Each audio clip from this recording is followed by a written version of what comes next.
It's a November morning in the desert around Buckeye, Arizona. The sun is just peeking above the horizon, and the sky is blue with streaks of pink. Dust-covered trucks and ATVs arrive, using unpaved roads carved into the sand and stone. The caravan passes the flat landscape, dotted with low green shrubs, until it pulls up to a cleared spot. And that's when people get out of the vehicles. It's fall in much of America, but during the day, it's still summer here. The new arrivals are dressed for work, baseball caps to block out the sun, walking sticks, digital compasses on their cell phones. They are here to search the desert. Morning, everybody. A coordinator wrangles the crowd.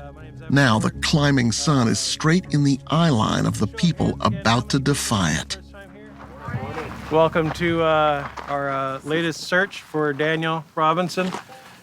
Daniel Robinson is 25, and he's not where he's supposed to be. I'm Josh Mankiewicz, and this is Missing in America, a new podcast from Dateline and NBC News. We began examining the cases of the missing in America as a digital series more than 8 years ago, with a question for our social media followers. Do you know anyone who has simply vanished? It turned out a lot of people did. We heard from worried children and frantic parents, even from some who were total strangers, all of them seeking answers about someone who wasn't where they were supposed to be, someone who wouldn't just vanish, someone who was now in the wind. Of the more than 400 people we've reported on, more than a third are still missing. Those are people like Daniel Robinson. We learned about Daniel from one of our Twitter followers and featured his case in our online series in July 2021. In this first episode, we will take you into his mysterious disappearance and the ongoing search for this young man. And listen closely, because you or someone you know might have information that can help find Daniel. What makes this such a mystery is that he just up and vanished. We're always thinking about where could he be? What else do we need to be doing? As a father, my drive is to find my son, so I do whatever it takes to make it happen, it's going to have to happen.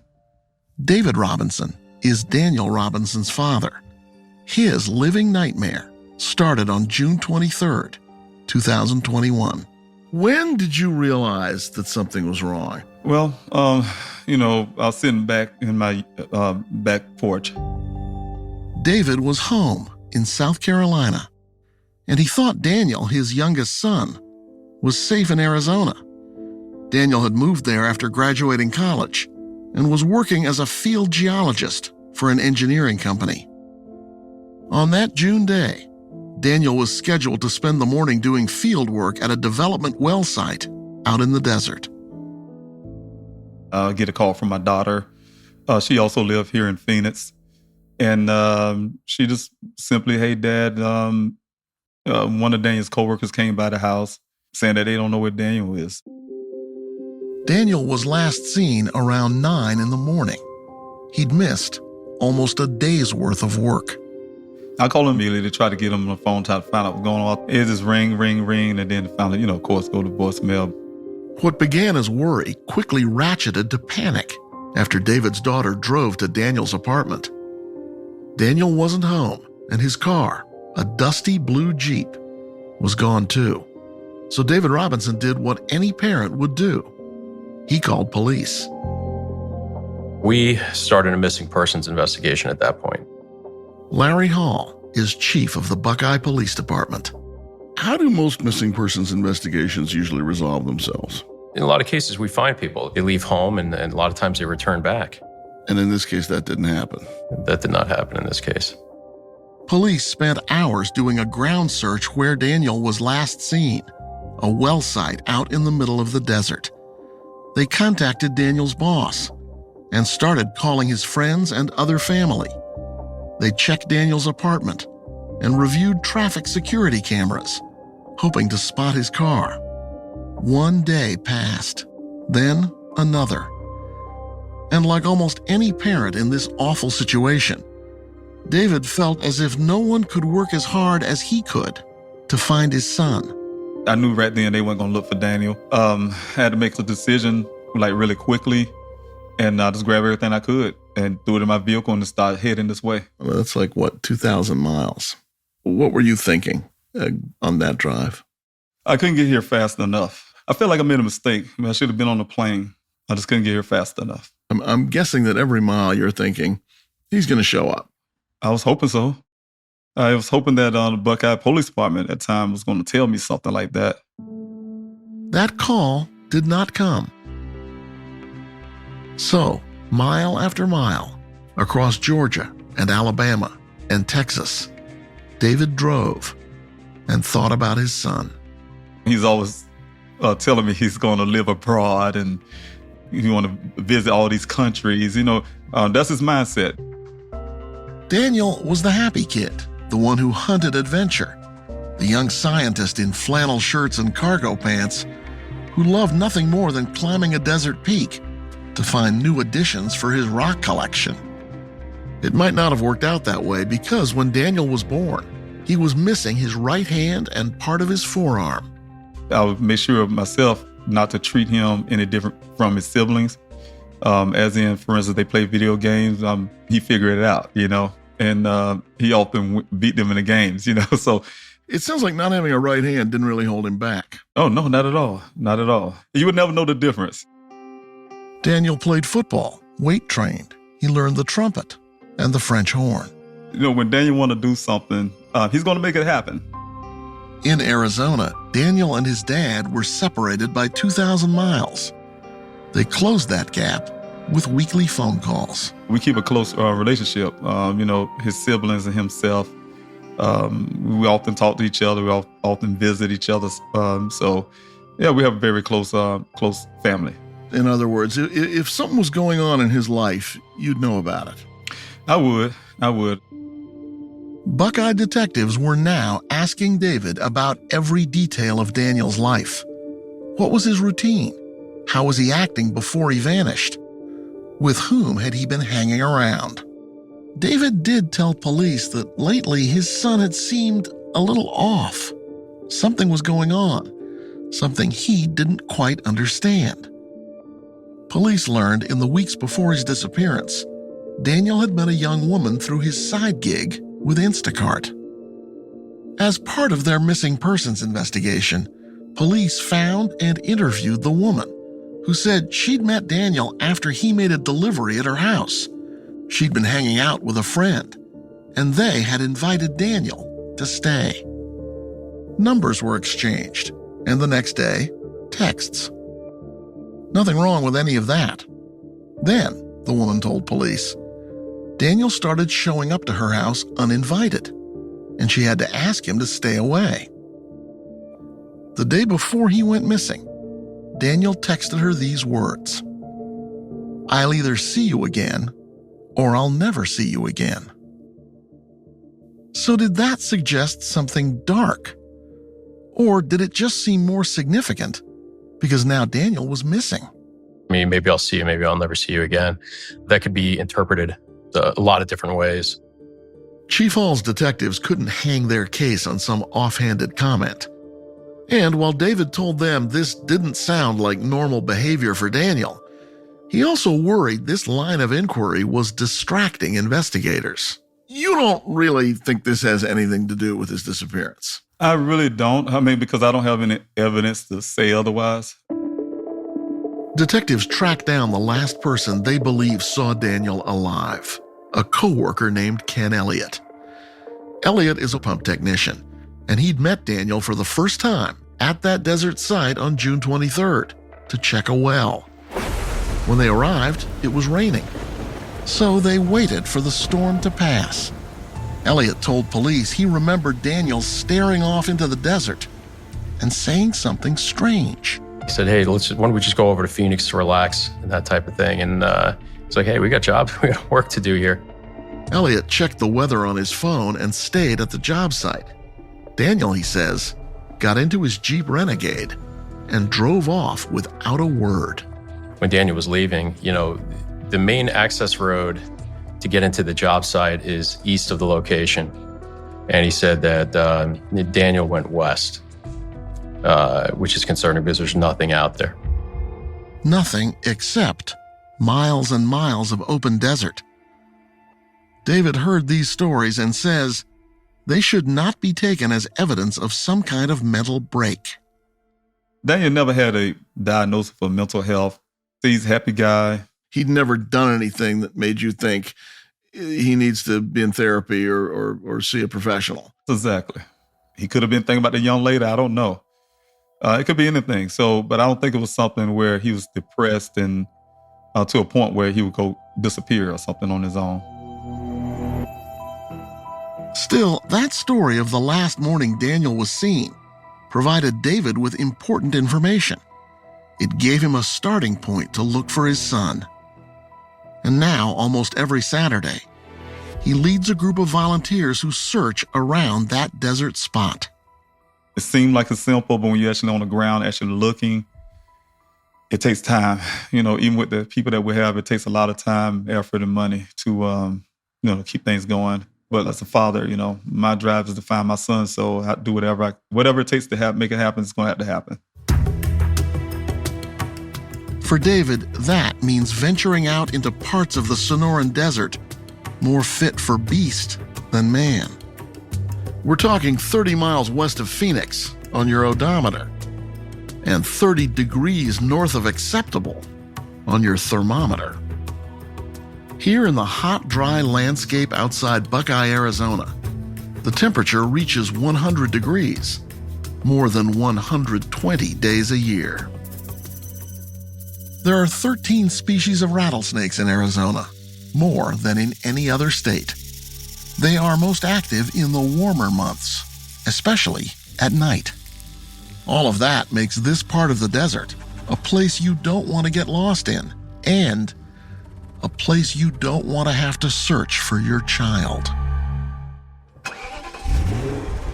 How many miles are we talking about searching? How big is that search area? Oh, wow. I would say almost about 20 square miles or something. It's really huge, yes. I mean, it's gigantic, and that desert's huge. Yes. On this November morning, the search team's focus is a section of Cactus Road. You guys are going to be on the north side. You guys will be on the south side. All right. The group fans out and looks down at the endless sand and stone, sidestepping bushes that rise past their shins. Try to fan out. They walk past the creosote and saguaro. Out here, the desert goes on forever. And their task is like draining a reservoir with a spoon. A few hours in, and a volunteer calls out. Her Great Dane has found something at the base of a bush. It is a vertebrate, and just got to determine what type. Human or animal? Is it Daniel? Or some other poor creature who ended up lost in this unforgiving place? David Robinson has been here before. Is this David's son? Is this the answer he's been chasing? Or just another dead end?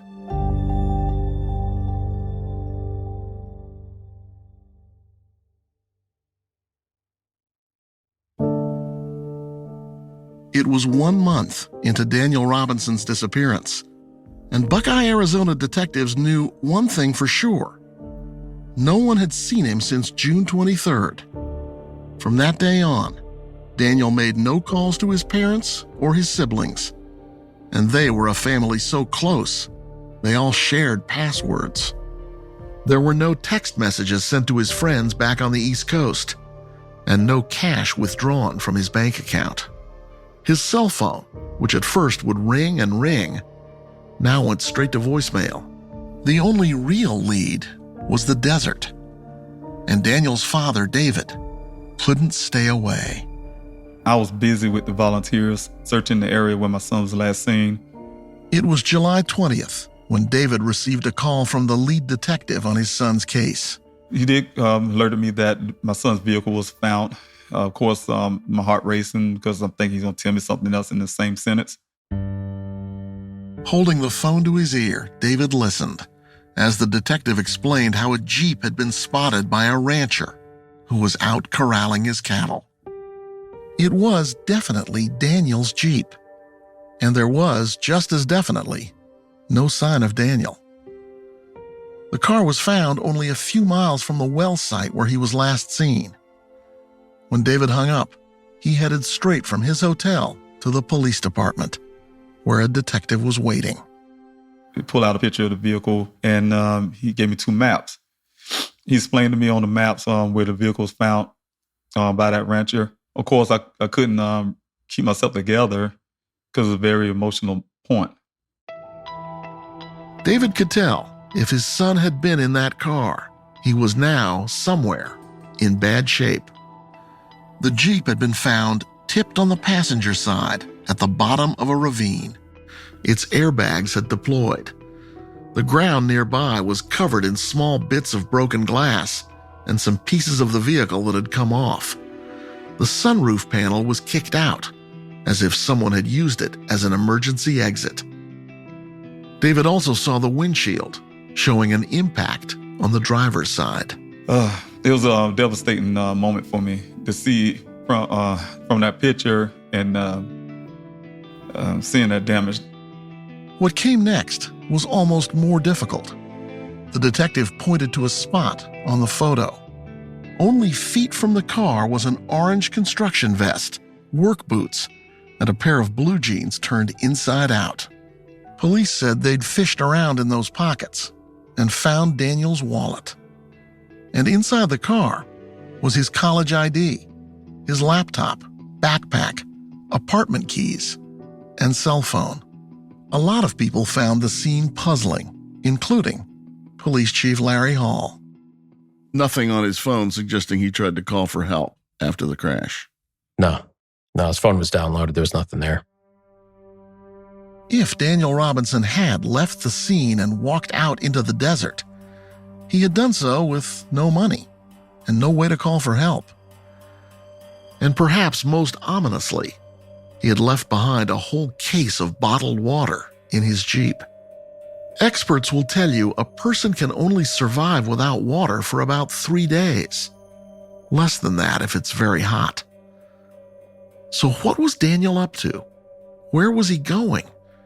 It is possible that even he couldn't answer those questions. Plausible that after that accident, Daniel was disoriented in some way and wandered off, not knowing really where he was going or believing that he was closer to civilization than maybe he really was. Yeah, it's absolutely plausible. This brings us to a place that's familiar to many of the families of the missing in America.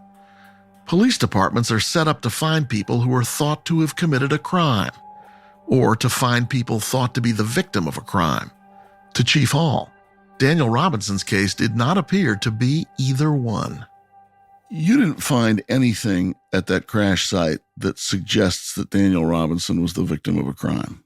Yeah, we didn't find anything that would make us believe that his disappearance was at the hands of another individual. There were no bullet holes in the body of the car, no shell casings found amongst the sand and stone, and no visible blood. Still, the scene was puzzling. So police contracted a company to prepare a collision report. That company's experts said it looked as if Daniel's car was driven at an angle into the ravine and then rolled over on the way down. There were 2 curious things noted: an 11-mile difference between when Daniel's airbags deployed and the reading on the odometer, suggesting the Jeep was driven after the initial crash.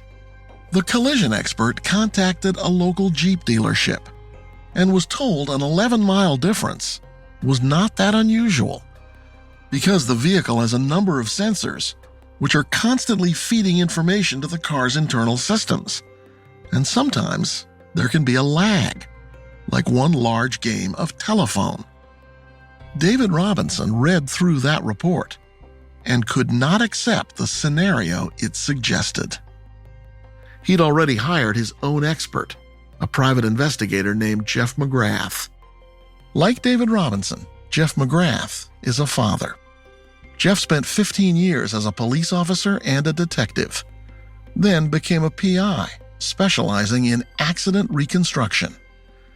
He was out of town testifying at a trial when David first called him to look at his son's case. He advised his son is missing. He needs to help find his son. And I said, we don't do missing persons. That's not what our company does. And he explained that they found the vehicle. And I said, well, when I get back into town, I'll take a look at what you've got. And so I met with him. He showed me a picture of what the police took of the vehicle in the ravine. And at that moment, I knew that there's something wasn't right with it. As he studied the picture, the dents and damage did not seem to match the topography of the ravine. Since Jeff knew the ins and outs of car accidents, even ones as strange as this, he thought maybe he could help. And that's how Jeff agreed to take his first missing persons case.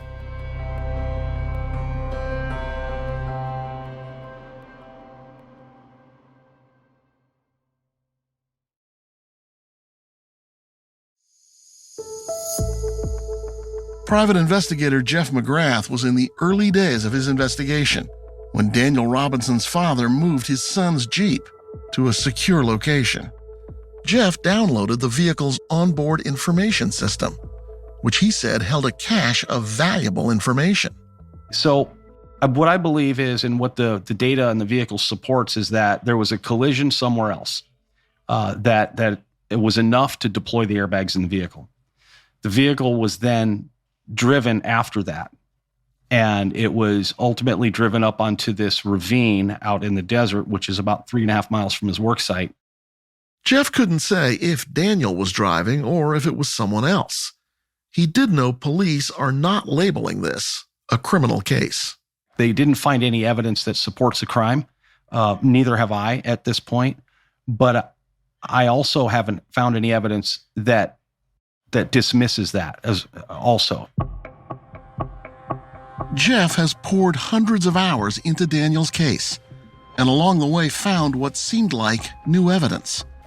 It was an eyewitness account that changed the timeline of the day Daniel went missing. A man came forward to say he'd been in the desert in the early afternoon, looking for a wide-open place for some target practice. The man said he remembered seeing Daniel in his undamaged Jeep. They had a pleasant conversation, and then the man drove off. We spoke with this man, and he told us the same story. If you believe him, it makes a truth teller out of Daniel's coworker, and it gives David's volunteer army an area to more thoroughly search. No one can really tell how useful or how accurate this man's account might be. Not Jeff, not police, and not David Robinson. This is one of the things the families of the missing have to endure. People who inject themselves into the case. Some provide valuable information. Others are trying to help, but they're simply wrong. Some are drawn to publicity, and others just evil. And sometimes it's hard to tell them apart. This is a real mystery, isn't it? Yes, it is. Yes, it is. It's of all my years of doing any type of vehicular crimes, this is the most mysterious case I've ever worked. On that, Jeff McGrath and Chief Hall agree. This is what I've been living, since last summer. This is every day. We wake up every day. We are thinking about this. We're talking about it. And, driving home from work, you're thinking about, okay, what did we miss on this? Where else could we have searched? What are the other theories? I mean, we're racking our brains on this. Daniel's father, David, has been outspoken. He doesn't feel the police have done enough to find his son, a young black man. And he believes Daniel's case only started getting attention after Gabby Petito's case went national. Petito was the blonde young woman who went missing, starting a nationwide search which involved many levels of law enforcement. Her remains were found in Wyoming, and investigators believe she was murdered by her fiancé, who later died by suicide. At the time of Petito's disappearance, many news outlets were once again criticized for ignoring missing persons cases involving people of color. One difference between that case and this one is that to law enforcement, the Petito case was pretty clearly a serious crime from the get-go. Daniel's case is somewhat harder to understand. His father is not arguing that. He just wants to see the same resources that were used to find Gabby Petito deployed to find his son. A lot of the time they make excuses about resources. And I'm advocating for that too, for the police department. Like Buckeye, who's a small police department. He's right. There are only 113 officers on the Buckeye force. A spokesman for the police department told us they conduct thorough, unbiased investigations and that fair and impartial policing is at the heart of their service. It's also clear the department worked hard to provide answers to Daniel's family. But as with a lot of departments, new cases of all kinds are called in each day. Well, we still go out there and do that job, but this thing is one of the things that's just hanging out there that we're just like, okay, what else can we be doing? What else should we be looking at? After months of pushing by David, Buckeye Police reached out to the FBI. As to what we have to see if they could critique the case and see if there's anything that, that we could probably better investigate or better look at, or they might have technology that could assist us. The Bureau recently told us they're still assessing the case. So far, they have not gotten involved. For Daniel's family, help and hope are still both needed here. Jeff McGrath is no longer on the case because he says his investigation into the vehicle crash is complete. And David is looking for a new private investigator who specializes in missing persons cases. Now, remember those bones found on that Saturday morning in late November? Those turned out to belong to an animal. David and his volunteers have found human remains over the last months. Police have confirmed they did not belong to Daniel, but they're still unidentified. The Buckeye Police Department is asking anyone with information about Daniel's case to call them on their tip line. Our phone number for the tip line is 623-349-6411. We'll take anything, any sightings, and we'll take any leads that are out there. Again, that phone number is 623-349-6411. David Robinson has also set up a website, pleasehelpfinddaniel.com, with photos of Daniel, updates on the case, and a form volunteers can use to sign up. If you have FRS radios, get on channel 8. That's the channel that we'll be monitoring. So until something breaks in this case, David Robinson plans to keep on searching in the desert, under that sun. He is convinced he and his son will be reunited. Others are less certain. I'm a man of faith, and I'm always going to believe that despite of what I see or hear or know, I'm going to bring my son home alive. Of course, we hope Mr. Robinson is proven right. Because in that world of the missing in America, the one with so many questions, so few answers, and so much frustration and heartache, sometimes hope is all we have.